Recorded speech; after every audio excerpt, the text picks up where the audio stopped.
Hello students, agree होटी ज्ञान में आपका स्वागत है। आज का हमारा टॉपिक है कल्टीवेशन ऑफ राइस। इसका बॉटनिकल नेम है ओराइजा सटाइवा और इसका फैमिली है ग्रैमिनी यानी कि पोएसी। इसका क्रोमोसोम नंबर है 24 डिप्लॉइड और इसका ओरिजिन है south east Asia. Maximum area in world में इंडिया पहले स्थान पर है। मैक्सिमम प्रोडक्शन इन वर्ल्ड में चाइना पहले स्थान पर है। इंडिया में मैक्सिमम एरिया और प्रोडक्शन में वेस्ट बंगाल पहले स्थान पर है। इंडिया में मैक्सिमम प्रोडक्टिविटी में पंजाब पहले स्थान पर है। राइस एक सेल्फ पॉलिनेटेड और शॉर्ट डे प्लांट है। इसे C3 प्लांट भी कहते हैं। इसके फ्रूट टाइप को कैरियोप्सिस कहा जाता है। जितने भी सीरियस क्रॉप है उसके फ्रूट टाइप को कैरियोप्सिस ही कहा जाता है। राइस के इनफ्लोरेसेंस को पेनिकल कहते हैं। इसका टेस्ट वेट 1000 दानों का वजन 24 ग्राम होता है। राइस में टोटल 24 स्पीसीज पाई जाती हैं, जिनमें से केवल 2 स्पीसीज का कल्टीवेशन किया जाता है। राइस के 24 स्पीसीज में 7 स्पीसीज टेट्राप्लॉइड है और 17 स्पीसीज डिप्लॉइड है। इसमें ओराइजा सटाइवा और ओराइजा ग्लेबेरिमा का कल्टीवेशन किया जाता है। ओराइजा सटाइवा का कल्टीवेशन और प्रोडक्शन एशिया में किया जाता है और ओराइजा ग्लेबेरिमा का कल्टीवेशन और प्रोडक्शन अफ्रीका में किया जाता है। राइस की 24 स्पीसीज में एक वाइल्ड स्पीसीज है ओराइजा नाइवोरा। इसी से ओराइजा सटाइवा बना है। Sub species of Oryza sativa indica ये ट्रॉपिकल राइस है और इसका कल्टीवेशन इंडिया में किया जाता है। ओराइजा सटाइवा जापोनिका ये टेम्परेट और सब ट्रॉपिकल राइस है।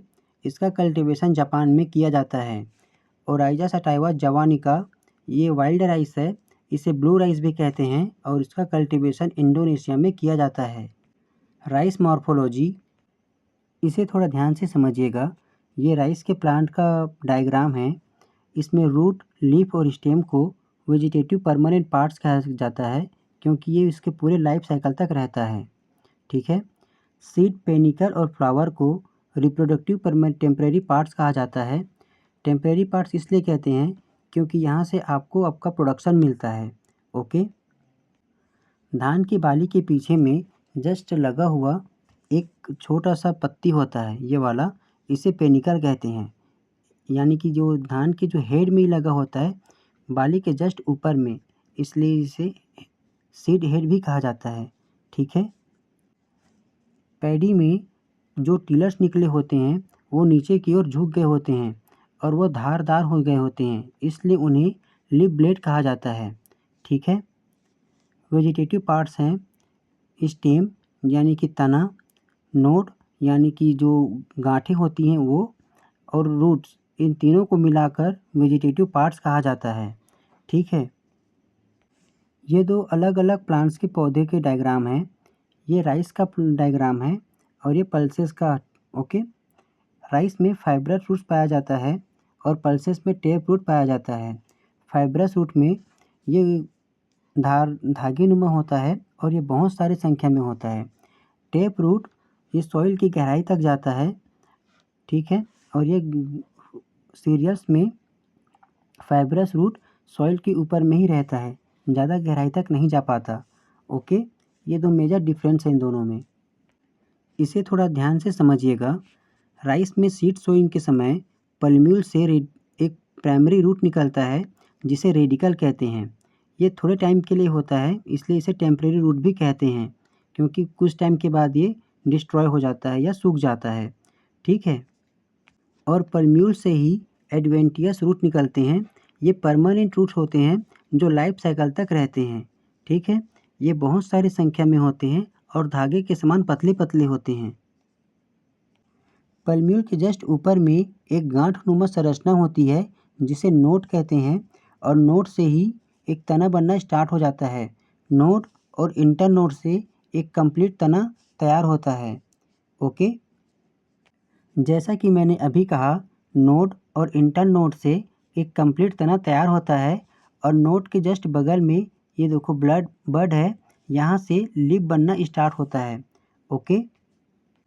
पैडी में जो लोअर बड होता है यहाँ पर एक जस्ट लोअर बड के पास में ही या वहीं पर नोड होता है जहाँ से टिलर्स यानी कि कंसे निकलना स्टार्ट होते हैं, ठीक है। और इसके बीच में मेन स्टेम होता है यानी इसका तना होता है, ओके। यानी कि यहाँ जो बड होता है यहीं से टिलर्स निकलता है, ठीक है। राइस में फ्लैग लिप से 56% फोटोसिंथेसिस होता है। राइस सीड या ग्रेन, राइस की हार्वेस्टिंग के बाद जो बीज मिलता है उसे पेडी कहते हैं। चावल के दाने के ऊपर जो छिलके चिपके हुए होते हैं उसे ग्लूम, हस्क या हुल कहा जाता है, ठीक है। ये कुछ इस तरह से होता है, जैसे कि ये आपका राइस का ये चावल है ये आपका, और ये एक छिलटा पतला वाला होता है और एक छिलटा ये थोड़ा सा मोटा होता है। जो मोटा वाला छिलटा होता है उसे लेमा कहते हैं और ये जो पतला वाला छिलटा होता है इसे पेलिया कहते हैं, ठीक है। इसे याद रखिएगा क्योंकि ये अक्सर एग्ज़ाम से पूछ दिया जाता है कि राइस के जो छिलटे होते हैं उसे क्या कहा जाता है। तो राइस के जो छिलटे होते हैं उसे लेमा और पेलिया कहा जाता है, ओके। ये जो मोटा उभरा हुआ पार्ट है इसे लेमिया कहते हैं और ये जो पतला नीचे का पार्ट होता है इसे पेलिया कहा जाता है, ठीक है। इसी तरह लेमा गेहूँ के पौधे में भी होता है। आपने कभी गेहूँ का पौधा देखा होगा तो जो लेमा होता है यानी जो उसका क्या कहते हैं बाली, वो जो बाली से उसका जो बाली से जो बीज निकलता है उसी को कहते हैं लेमा। जो छिलटा होता है ना उसी को लेमा कहते हैं, ठीक है। इसे एग्ज़ाम्पल में याद रखिएगा क्योंकि अक्सर पूछ देता है कि गेहूँ के पौधे में भी ये होता है लेमा, ठीक है। ये 2023 में पूछ दिया था एक बार कि राइस के अलावा लेमा किस में पाया जाता है, सीरियल्स क्रॉप में तो गेहूँ में पाया जाता है, okay. Soil and climate, rice kharif crop है, इसके लिए वार्म क्लाइमेट और ह्यूमिडिटी अच्छा होता है। राइस की खेती के लिए क्ले लोम सॉइल और इसका पीएच मान 4 से 6 अच्छा होता है। स्लाइटली एसिडिक, इसका ऑप्टिमम टेम्परेचर 20 से 35 डिग्री सेंटीग्रेड अच्छा होता है। ब्लूमिंग टेम्परेचर 26 से 29 डिग्री सेंटीग्रेड अच्छा होता है। रैपनिंग टेम्परेचर यानी कि पकने के समय 20 से 22 डिग्री सेंटीग्रेड अच्छा होता है। कोल्ड और ड्राई, यदि टेम्परेचर 35 से 37 डिग्री सेंटीग्रेड हो जाए तो पोलन ग्रेन नष्ट हो जाता है और प्रोडक्शन में भारी कमी आती है। और यदि टेम्परेचर 20 डिग्री सेंटीग्रेड से कम हो तो इन्फेक्टेड फीलिंग होती है, okay. Rice highly photosensitive crop है। पैकेज ऑफ प्रैक्टिस, राइस में 2 प्रकार का कल्टीवेशन होता है, अपलैंड कल्टीवेशन और लोलैंड कल्टीवेशन। अपलैंड कल्टीवेशन यानी कि पानी की कमी। अपलैंड कल्टीवेशन में ट्रांसप्लांटिंग नहीं किया जाता है। अपलैंड कल्टीवेशन में ब्रॉडकास्टिंग मेथड यूज़ किया जाता है सीड सोइंग के लिए। लोलैंड कल्टीवेशन में जब पानी की मात्रा बहुत हो यानी वाटर सफिशिएंट हो, मोस्ट कॉमन टाइप ट्रांसप्लांटिंग करना पड़ता है। लोलैंड कल्टीवेशन में ट्रांसप्लांटिंग मेथड यूज़ किया जाता है। सीड रेट, ट्रांसप्लांटेड राइस के लिए स्मॉल सीड 30 से 35 केजी प्रति हेक्टेयर और बोल्ड सीड 40 से 45 केजी प्रति हेक्टेयर। ब्रॉडकास्टिंग या अपलैंड में 100 केजी प्रति हेक्टेयर का यूज़ किया जाता है और सीड ड्रिल में 60 केजी प्रति हेक्टेयर का यूज़ किया जाता है। हाइब्रिड राइस में 15 केजी प्रति हेक्टेयर का यूज़ होता है और बासमती राइस में 20 से 25 केजी प्रति हेक्टेयर यूज़ होता है और ट्रांसप्लांटेड बासमती राइस में 35 से 40 केजी प्रति हेक्टेयर सीड का यूज़ होता है। श्री मेथड में 5 केजी प्रति हेक्टेयर सीड है और डिपोग मेथड में 1.5 से 3 केजी प्रति हेक्टेयर सीड है। नर्सरी मैनेजमेंट, एक मेन फील्ड है 1 हेक्टेयर का। इसमें ट्रांसप्लांटिंग मेथड के लिए 10,000 मीटर स्क्वायर नर्सरी की आवश्यकता होती है और डिपोग मेथड में 1,000 मीटर स्क्वायर नर्सरी की आवश्यकता होती है और श्री मेथड में 100 मीटर स्क्वायर नर्सरी की आवश्यकता होती है। ट्रांसप्लांटिंग मेथड में मेन फील्ड का 1/10वां फील्ड में 1,000 मीटर स्क्वायर नर्सरी की आवश्यकता होती है। डिपोग मेथड में 32 मीटर स्क्वायर नर्सरी की आवश्यकता होती है। श्री मेथड में 100 मीटर स्क्वायर नर्सरी की आवश्यकता होती है। ट्रांसप्लांटिंग मेथड में 30 से 35 केजी प्रति हेक्टेयर स्मॉल सीड की आवश्यकता होती है और 40 से 45 केजी प्रति हेक्टेयर बोल्ड सीड की आवश्यकता होती है। प्रति हेक्टेयर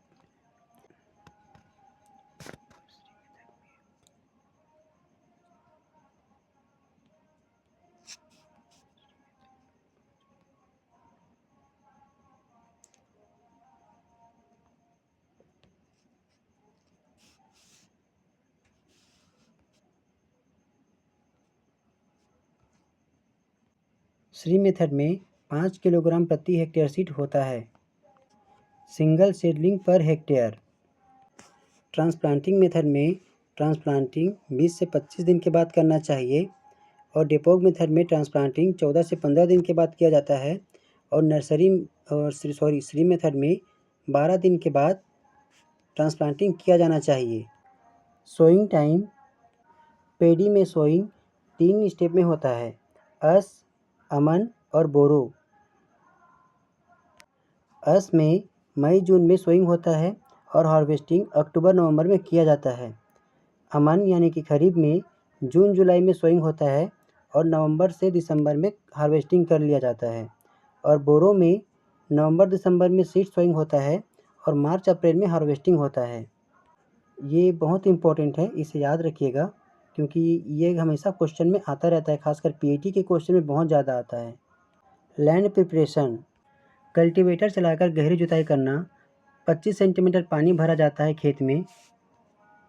ट्रैक्टर से खेत की मचाई करना और इस प्रोसेस को पडलिंग कहते हैं। पडलिंग करने से परकोलेशन को रोका जा सकता है और इंसेक्ट और खरपतवार को नष्ट कर सकता है। Transplanting method. Dibbling method. Row to row की डिस्टेंस है 20 सेंटीमीटर और प्लांट टू प्लांट का डिस्टेंस है 10 से 12 centimetre. Depth of soil sowing है 5 से 6 सेंटीमीटर गहरा। 2 से 3 seedling hills. Fertiliser management. NPK 100:60:60। खैरा डिसीज़ जिंक डेफिशिएंसी की कमी के कारण होता है या जिंक की कमी को पूरा करने के लिए ZnSO4 20 से 25 किलोग्राम दिया जाता है।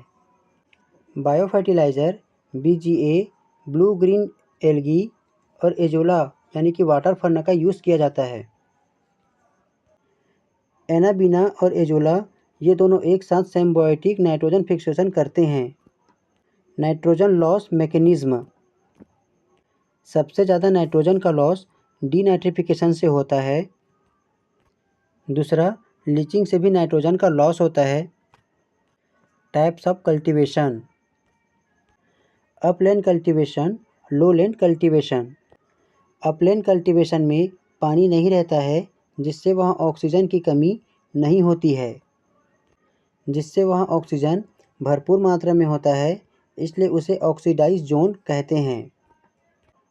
लोलैंड कल्टीवेशन में हमेशा पानी भरा रहता है जिससे ऑक्सीजन की कमी हो जाती है, जिसे रिड्यूस्ड जोन कहते हैं। ऑक्सीडाइज जोन में नाइट्रेट फर्टिलाइज़र का यूज़ होता है और रिड्यूस्ड जोन में अमोनियम फर्टिलाइज़र का यूज़ होता है।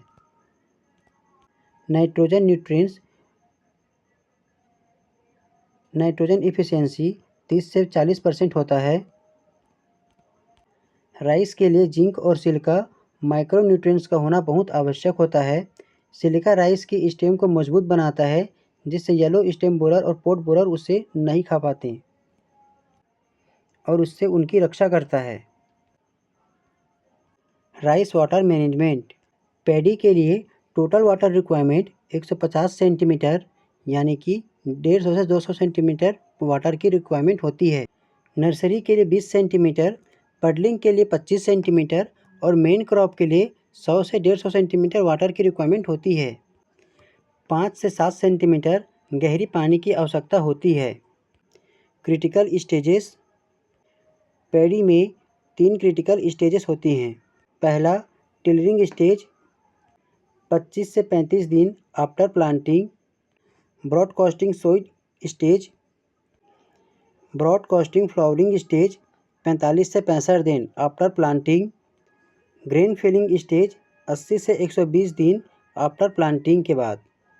लो water use efficiency, high water consuming crop. 1 kg rice के उत्पादन में 5000 लीटर पानी की आवश्यकता होती है। ये 2021-22 के JRF के क्वेश्चन में पूछ दिया था, ये बहुत इंपॉर्टेंट है। ओके। वाटर एक्सप्लेन या CPE रेशियो 1:20 होता है। वीड मैनेजमेंट, इनोक्लेवा स्पीसीज मोस्ट डोमिनेट वीड है। इसके कंट्रोल के लिए ब्यूटाक्लोर प्री इमर्जेंस हर्बिसाइड है। मार्केट में ये मैचेट के नाम से मिलता है। पोस्ट इमरजेंस प्रोपानिल का यूज़ होता है। हार्वेस्टिंग, स्टोरेज और यील्ड 20 से 25% मॉइस्चर होने पर हार्वेस्टिंग किया जाता है। Okay. Panicle golden yellow colour का हो जाए तब हार्वेस्टिंग करना चाहिए। स्टोरेज 12% मॉइस्चर पर स्टोर करना चाहिए। यील्ड देसी वैरायटी 15 से 20 क्विंटल प्रति हेक्टेयर, इम्प्रूव्ड वैरायटी 30 से 35 क्विंटल प्रति हेक्टेयर, हाइब्रिड राइस 40 से 45 क्विंटल प्रति हेक्टेयर यील्ड प्राप्त होता है। Post harvesting process, paddy milling machine, इस प्रोसेस को मिलिंग कहते हैं। इसी को रिमूव ऑफ लेमिया एंड पेलिया कहते हैं, अर्थात हुल या अस्क है उसे रिमूव कर देता है, इन दोनों को। इस प्रक्रिया को डीहुलिंग कहते हैं। ब्राउन राइस, राइस में ब्राउन कलर एल्यूरॉन लेयर के कारण होता है। हुलर, इस मशीन में ब्राउन राइस की पॉलिश किया जाता है, इसलिए इस प्रोसेस को हुलिंग कहते हैं। Brown powder, aleurone layer powder के रूप में निकलता है। ब्राउन राइस का ब्राउन कलर का निकलना, इसे ब्राउन कहते हैं। विटामिन बी, इसके साथ एम्ब्रियो भी रिमूव होकर बाहर आ जाता है। White rice, no bran remaining polished. Pre boiling process से पैडी में विटामिन बी को सेव कर सकते हैं। प्री बॉइलिंग को हाइड्रोथर्मल प्रोसेस भी कहते हैं। मिलिंग में ले जाने से पहले पैडी को सॉकेट पानी के अंदर भिगो के रखें 24 से 36 घंटे तक। इसके बाद स्टेम बॉइलिंग करें, उसके बाद सुखाना और सुखाने के बाद मिलिंग के लिए ले जाना चाहिए। प्री बॉइलिंग प्रोसेस से विटामिन बी अवेलेबल होता है राइस में। Important varieties of rice. First semi dwarf variety of rice, Pusa basmati. यह वर्ल्ड की सबसे पहली सेमी डॉर्फ वेराइटी है।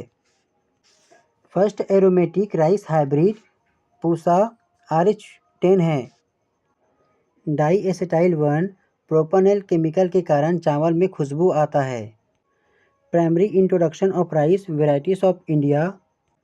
Semi dwarf rice sativa varieties TN1 1964 Taiwan. RI8 1965 from IARI Indian rice research institute Taiwan, Philippines में। First development dwarf variety world TN1 IR8 1965 India Jaya miracle rice. First introduce rice variety Prabhavati Jagannath. First high yielding variety world IR8 miracle rice Indira Jaya miracle rice. Mutant variety Prabhavati और Jagannath. DGWOGEN Taiwan dwarf mutant variety. DGWOGEN और लेटिसेल का cross बना है। TN1 यानी कि Tenzing native 1 Taiwan में बना है ये। ओके। टेंजिंग ये गांव का नाम है ताइवान में जहाँ पे ये वैरायटी बना है, इसलिए इसी के नाम पे रखा गया है। 1960 में IRI में शामिल हुआ DGWOGEN। यह इंडियन राइस रिसर्च इंस्टीट्यूट में शामिल हुआ। DG वोगेन। DG वोगेन और पेड्डा का क्रॉस है IR8। ये है मिरेकल राइस है। AICRP राइस को बनाया है डॉक्टर या डायरेक्टर SPS सेट्री ने। TN1 और T141 के क्रॉस से जया बना है। ये मिरेकल राइस है इंडिया का। धन्यवाद।